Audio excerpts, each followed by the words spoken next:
کھڑے ہوئے اپنی حویلیوں سے، اپنے گھروں سے، وَهُمْ أُلُوفٌ حَذَرَ الْمَوْتِ، اور وہ ہزاروں کی تعداد میں تھے موت کے ڈر کی وجہ سے۔ فَقَالَ لَهُمْ اللَّهُ، انہیں اللہ نے کہا موتوا، مر جاؤ، ثم أحیاهم، پھر اللہ نے انہیں زندہ کیا۔ ان اللہ لذو فضل علی الناس، بے شک اللہ صاحب فضل ہے جہان والوں پر، ولکن اکثر الناس لا یشکرون، لیکن اکثر لوگ شکر ادا نہیں کرتے۔ وقاتلوا فی سبیل اللہ، اور جہاد کرو تم اللہ کی راہ میں، وَاعْلَمُوا، اور جان لو، ان اللہ سمیع علیم، بے شک اللہ سننے والا، جاننے والا ہے۔ من ذا الذی یقرض اللہ قرضا حسنا، کون ہے ایسی ذات، کون ہے وہ جو قرض دے اللہ کو اچھا کر، فَيُضَاعِفَهُ، پھر وہ اسے دو گنا کر دے، لَهُ أَضْعَافًا كَثِيرًا، پھر اسے بڑھا کے کئی زیادہ گنا کر دے۔ وَاللَّهُ يَقْبِضُ وَيَبْسُطُ، اور اللہ ہی فراخی کرتا ہے اور تنگی کرتا ہے، ضرورت کے مطابق دیتا ہے۔ وَإِلَيْهِ تُرْجَعُونَ، اور اسی کی طرف تم لوٹائے جاؤ گے۔ سبحانک لا علم لنا الا ما علمتنا انک انت العلیم الحکیم۔ اللہم صل علی سیدنا و مولانا محمد وعلی آل سیدنا و مولانا محمد وبارک وسلم، ثم صل علیہ۔ سورۃ بقرہ کی 3 آیات مبارکہ ہے، آیت نمبر 43، 44، 45، 3 آیات مبارکہ ہے، جو لفظی ترجمے کے ساتھ آج کا ہمارا سبق ہے۔ سورۃ بقرہ میں اللہ نے جہاں اپنی الوہیت کا مسئلہ بطور عنوان ذکر کیا، معبودیت کو مبرہن کیا دلائل کے ساتھ، وہیں اسی سورہ بقرہ میں اللہ نے محبوب کائنات صلی اللہ علیہ وسلم کی رسالت اور نبوت کا مسئلہ بھی بڑی وضاحت سے بیان کیا۔ پھر ان لوگوں کو تنبیہ کی جو اللہ کی آیات میں کتمان کرتے ہیں، حق ادا نہیں کرتے آیات کے بیان کا، جو تقاضا ہے میرے اللہ کا اپنے بندوں سے۔ پھر اسی سورہ البقرہ میں امور مصلحہ کا بڑی وضاحت سے بیان کیا، یعنی وہ عبادات، جن عبادات سے اصلاح ہوتی ہے بندے کی، ان عبادات میں نماز ہے، روزہ ہے، حج ہے، زکوٰۃ ہے۔ پھر اسی سورہ بقرہ میں معاملات، لین دین لیے پھر اسی سورہ بقرہ میں وہ مسائل بیان کیے جن کا تعلق خانگی معاملات سے ہے، نکاح ہے، طلاق ہے، عدت ہے، طلاق کی اقسام ہیں، پھر رضاعت کے مسائل ہیں، پھر اللہ کریم نے تنبیہ کرتے ہوئے کہا تھا خیال کرنا ان معاملات میں الجھ کے زندگی اپنی نہ گزارتے رہنا، بلکہ اللہ کے حقوق کا بھی لحاظ کرنا اور انہیں بھی یاد رکھنا، جیسے رب نے کہا تھا حافظوا علی الصلوات والصلاۃ الوسطی وقوموا للہ قانتین۔ پھر زندگی اور موت کے مسائل کو چھیڑا، وراثت کے معاملات کو چھیڑا، اور پھر خصوصی عنوان ہے اللہ کی راہ میں جہاد کا، اسے اللہ نے سورہ بقرہ گویا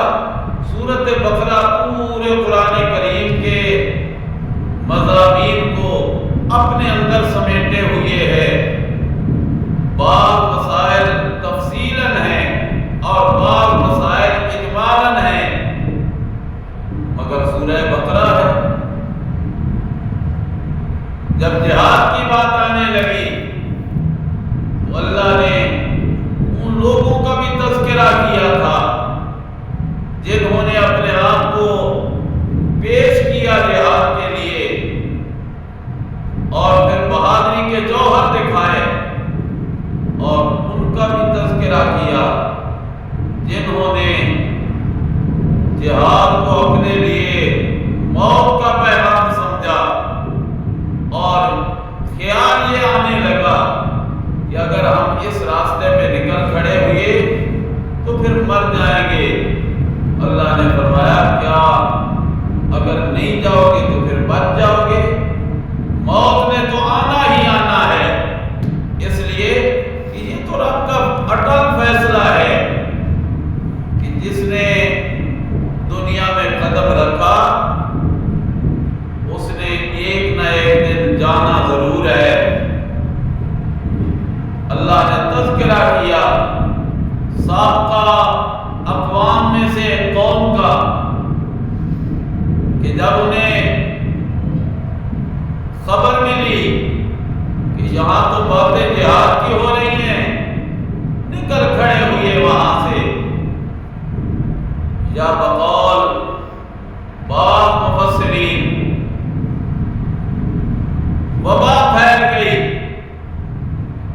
ڈر لگنے لگا کہ اب ہم پہ موت آ جائے گی، ہم اس وبا کا شکار ہو جائیں گے۔ حالانکہ جناب رسول اللہ صلی اللہ علیہ وسلم نے فرمایا جس علاقہ میں وبا کوئی پھیل جائے اگر تم باہر ہو تو وہاں جاؤ نہیں، لیکن اگر اندر موجود ہو اور پھر وبا پھیل جائے تو پھر بھاگ کے نکلو نہیں، اس لیے کہ وبا کے ہاتھ میں زندگی اور موت کا اختیار نہیں، زندگی اور موت پہ کنٹرول اور قبضہ اللہ کا ہے۔ نکل کھڑے ہوئے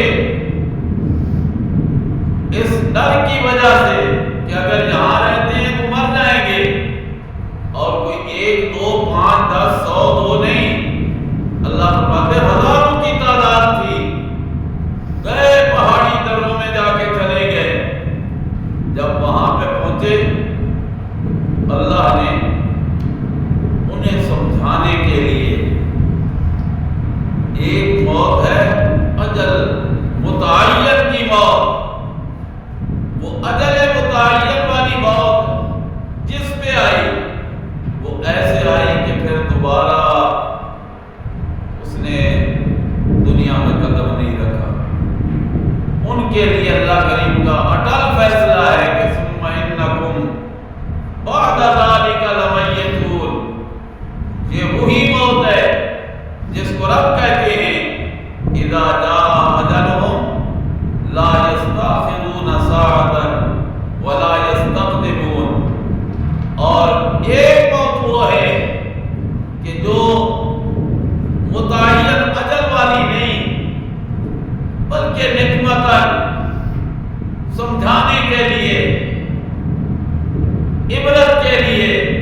اللہ یوں بھی کر سکتا ہے اور پھر ایسے بھی کر سکتا ہے۔ اللہ نے فرمایا أَلَمْ تَرَ إِلَى الَّذِينَ خَرَجُوا مِنْ دِيَارِهِمْ، کیا نہیں دیکھا آپ نے میرے پیغمبر صلی اللہ علیہ وسلم ان لوگوں کی طرف خرجوا من دیارہم، جو نکل کھڑے ہوئے اپنی حویلیوں سے، اپنی بستی چھوڑ کے نکل گئے، وَهُمْ أُلُوفٌ، اور وہ ہزاروں کی تعداد تھی، بعض نے 4000، بعض نے 8000، بعض نے 70 اور 80,000 کا قول کیا۔ نکل کھڑے ہوئے اپنے گھروں کو چھوڑ کے،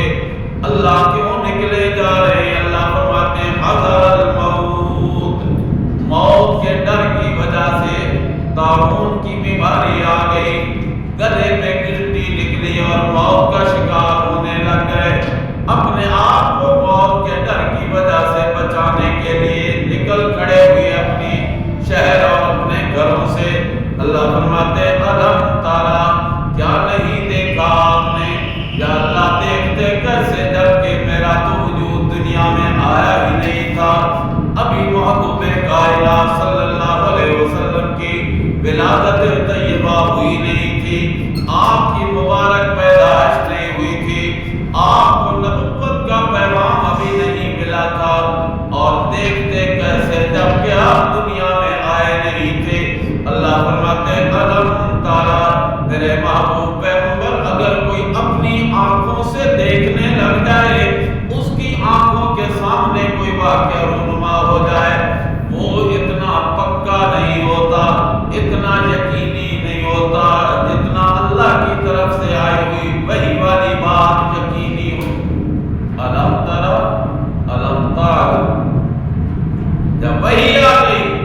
تو پھر وحی آنے کے بعد آپ کے علم میں یہ بات آ گئی، اور جب وحی کے ذریعے جو علم آتا ہے وہ آنکھوں سے دیکھنے کوئی چیز، اس سے اتنا علم یقینی نہیں جتنا وحی الہی سے آیا ہوا علم یقینی ہوتا ہے۔ اس سے ایک بات ذہن میں رہنی چاہیے، اللہ کی طرف سے جو وحی ہوتی ہے وہ قطعی ہوتی ہے، اور قطعی حکم کا انکار کرنا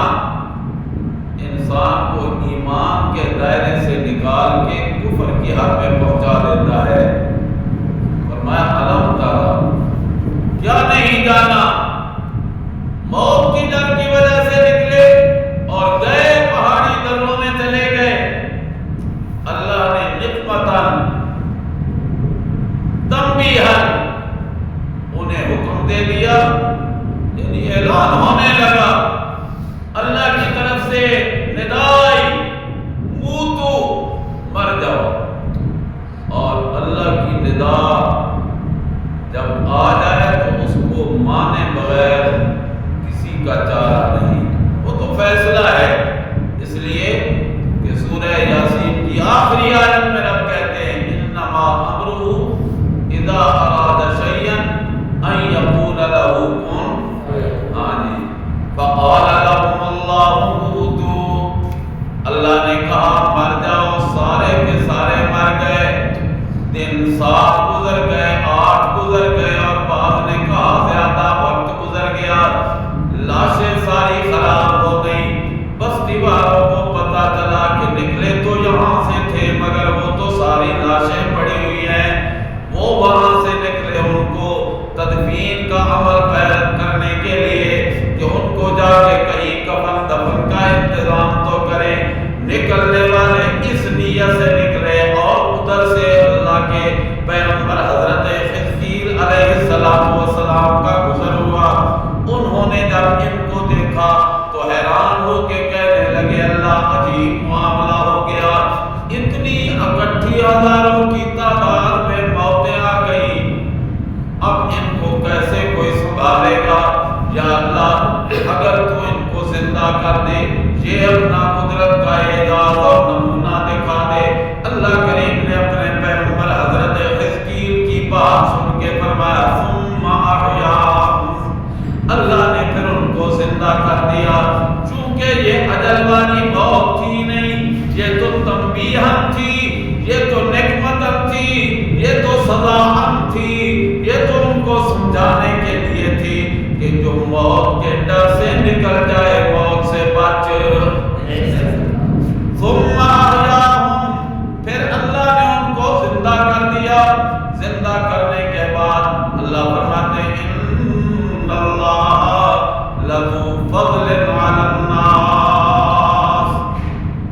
معلوم ہوا کہ جب اللہ زندگی دے تو اس زندگی کو اللہ کا فضل سمجھنا چاہیے، اور جب اللہ کا فضل سمجھے تو پھر اللہ کی اس دی ہوئی نعمت اور کرم پہ رب کا شکر بھی ادا کرے۔ لیکن اللہ شکوہ کرتے ہوئے فرماتے ہیں وَلَٰكِنَّ أَكْثَرَ النَّاسِ لَا يَشْكُرُونَ، اکثریت لوگوں کی اس کی شکر گزار نہیں ہوتی، ناقدری بن جاتی ہے۔ اللہ کے پیغمبر نے کہا اچھا اب تو موت سے ڈر کی وجہ سے آئے تھے، بچ گئے تھے، اب جس رب نے تم پہ یہ فضل کیا ہے کہ پھر ایک دفعہ تمہیں دنیا کی زندگی میں پہنچا دیا ہے، اب اس کے حکموں کو مانو اور کیا کرو، قاتلوا فی سبیل اللہ۔ موت جہاد کے لیے کوئی لازم نہیں ہے کہ جہاد پہ جائیں گے تو مر جائیں گے، نہیں گئے تو نہیں مر گئے تھے۔ قاتلوا فی سبیل اللہ۔ حضرت خالد بن ولید رضی اللہ تعالی عنہ آخری وقت ہے، بستر مرگ پہ ہیں، حسرت کا اظہار کرتے ہوئے کہتے ہیں واہ خالد، 120 جنگوں میں حصہ لیا اور جسم میں ایک جگہ ایسی نہیں جہاں تلوار کے گھاؤ نہ ہوں، تیروں کے نشان نہ ہوں، نیزے کے زخم نہ ہوں، چھلنی ہو چکا ہے سارا وجود، لیکن فیصلے وہی ہوتے ہیں جو رب کے ہوتے ہیں۔ ہر جہاد کے میدان میں جاتا تھا، اب شہادت مل جائے گی، اب لیکن اللہ جو چاہتے ہیں سو کرتے ہیں، فیصلے اسی کے ہوتے ہیں، لہذا موت سے نہ ڈریے، اللہ کے دین کی سربلندی کے لیے قاتلوا، جہاد کیجئے، وَاعْلَمُوا، اور جان لیجئے ان اللہ سمیع علیم، اللہ سننے والا ہے، جاننے والا ہے۔ جا رہے ہیں میدان جہاد میں، اللہ یہ کیوں کہہ رہا ہے اللہ سننے والا ہے، جاننے والا؟ رب کریم فرماتے ہیں جب مسافر گھر سے نکلتا ہے، مسافر حالت سفر میں جو کلمات کہتا ہے، جو دعائیں مانگتا ہے، جو التجائیں کرتا ہے، محبوب کائنات صلی اللہ علیہ وسلم نے فرمایا اے مسافر تو حالت سفر پہ ہے، مانگ لے جتنا مانگ سکتا ہے، کر لے التجا جتنی کر سکتا ہے، اس لیے کہ تو نے التجا اس کے دروازے پہ کرنی ہے۔ ان اللہ سمیع، جو سننے والا ہے ہر ایک کی، جاننے والا ہے ہر ایک کو، سنتا بھی وہی ہے، حالات کو جانتا بھی وہی ہے۔ اور صرف جہاد کے لیے، جہاد میں نفس ہی نہیں، ضرورت پڑے تو جہاد کے لیے مال کو بھی خرچ کرتا رہے، جہاد میں مال کا بھی عملی مظاہرہ کرتا رہے، اور جب مال خرچ کرتا ہے جہاد کے میدان میں، جہاد نام ہے اس جد و جہد کا جس جد و جہد کے ذریعے اللہ کا کلمہ سر بلند ہوتا ہے، دین کو بلندی ملتی ہے، اعلاء کلمت اللہ ہوتا ہے۔ اس کے لیے تم مال خرچ کرو گے، اللہ فرماتے ہیں خرچ کرنا تمہارا کام، اس تمہارے مال کو بڑھا کے بڑھا کے بڑھا کے کئی گنا بڑھا دینا، فَيُضَاعِفَهُ لَهُ أَضْعَافًا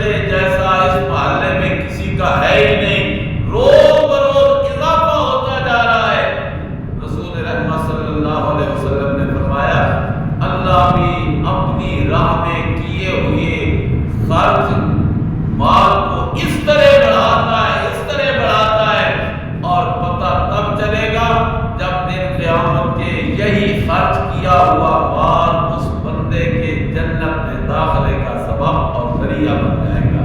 فرمایا اللہ یقبض و یبسط، رہا معاملہ مال میں فراخی کا اور کمی کا، یہ انسان کے اختیار میں نہیں۔ انسان کبھی اپنے مال کو بڑھانے کے لیے حلال و حرام کی تمیز کیے بغیر قدم اٹھاتا ہے، لیکن پھر سر پکڑ کے بیٹھ جاتا ہے، کماتا بڑا ہوں پلے نہیں لگتا۔ اسے سمجھ لینا چاہیے کہ مال کی کثرت برکت کی علامت نہیں، مال میں اللہ کی رحمت کا عنصر شامل ہو جائے یہ برکت کی علامت ہے۔ اور جب اللہ مال میں برکت دیتے ہیں تو مال والے کے دل کو اللہ اطمینان دے دیتے ہیں، اور جب اطمینان ہوتا ہے تو اس کے لیے راہ خدا میں خرچ کرنا آسان ہو جاتا ہے۔ اللہ فرماتے ہیں واللہ یقبض و یبسط، اللہ فراخی بھی کرتا ہے اور حساب کے ساتھ جتنی ضرورت ہوتی ہے بندے کی اتنی دیتا بھی ہے۔ وَإِلَيْهِ تُرْجَعُونَ، اور اسی کی طرف تم لوٹائے جاؤ گے۔ اللہ ہمیں قرآنی حقائق کو سمجھ کر اپنی عملی زندگی